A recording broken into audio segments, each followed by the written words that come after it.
Good morning, everyone. I'm standing in front of one of the landmarks of Palm Beach, which is the Watchtower overlooking Worth Avenue in the ocean. And there's a story told about a town that one time they said, you know what, let's lower the clock on the Watchtower so when they clean it and repair it, you don't have to get up on a tall ladder. So they lowered the clock. But then what happened was, as people were walking by, they would look at their wristwatch and say, you know, the clock is off. And everyone kept on changing the dials until the clock actually broke. And therefore, the idea of a watchtower is that there are certain values and ideals and principles and, ethics and morals that aren't subject to changing times. They're permanent, they're everlasting. And this is what we encounter in this week's Torah portion. Balak, the king of Moab, hires Bilam, the Gentile prophet, to curse the Jewish people. And he opens his mouth to curse, but instead of curses, blessings come out of his mouth. And one of the blessings he says is the blessing we say every day in our prayers, quoting him, Matov Olecha Yaakov, how goodly are your tents, Jacob, your dwelling house is Israel. So the question that's asked is, why is it that God had to put blessings in the mouth of Bilam, the Gentile prophet? After all, God told Abraham, those who bless you will be blessed, and those who curse you will be cursed. So whatever they say doesn't really affect the Jews. The Jews are a blessed nation. God said, V'yeh bracha, you will be a blessing. And the answer is that true, the words of the cursers and the haters will not affect us.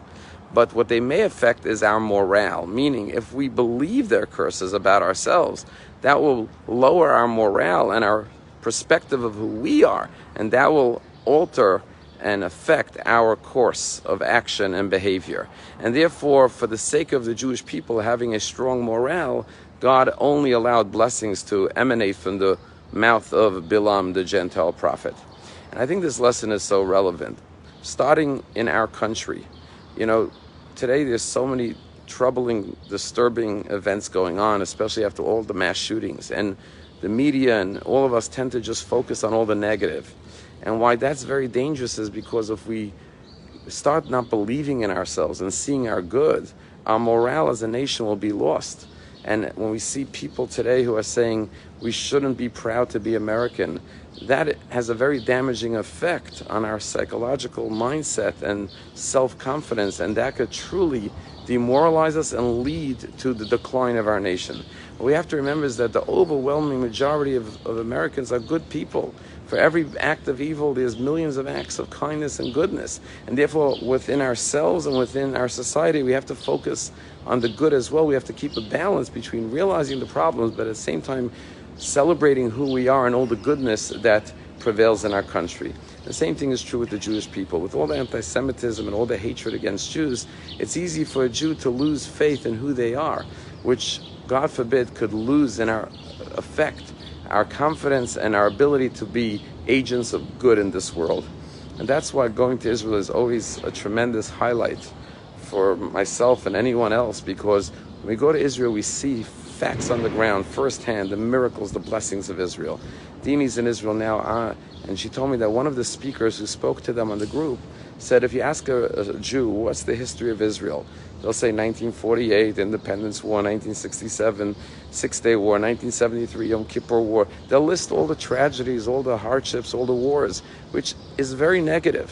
Instead, we have to have a litany of dates that represent the mass immigrations and Aliyah from Ethiopia and from Russia and the great accomplishments in the startup nation, so that we should be proud of who we are and have confidence in who we are. And that's why God made Bilam say, how goodly are your tents, O Jacob, your dwelling house is Israel. How beautiful is it to see the Jewish people dwelling in peace and harmony. And when we go to Israel, we see all the blessings. There's so many stories and experiences we've all had in Israel that we could all think of that remind us of how great we are as a people. Just to share one little story. I remember when Dini and I arrived from Europe on a trip from Palm Beach to Europe and then to Israel, and Dini had all the children's dirty clothing, 2 big bags of laundry. And so she looked up a laundromat not too far away from the apartment we were renting and said, if you could take it to do the laundry. Well, I couldn't find it. I was lost. I was walking around trying to find this laundromat. And suddenly I stopped someone and said, There was a religious man in the street. I said, can you do me a favor? Tell me where this laundromat is. He started to think. He lives in the neighborhood. And finally he says, what do you need? Do you need to do your laundry? He says, I live right here. Why don't you come up to my apartment and do your laundry in my apartment? I said, well, I don't want to intrude on your family. He says, no, me and my wife are going out for a few hours now. We'll just leave you in the apartment. You do the laundry and you'll leave it. We'll be happy to have you.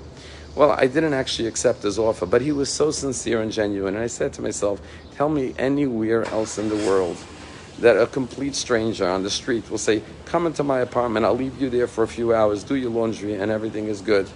That is what Bilam foresaw, the nature of the Jewish people, like the clock tower. Some things are everlasting, permanent. It's embedded in our very DNA and in our nature. Bilam saw it 3,000 years ago, and it's true today. How goodly are your houses, Jacob, your dwelling places, O Israel. Let us hold our heads high as Jews and also as Americans. Have a wonderful day.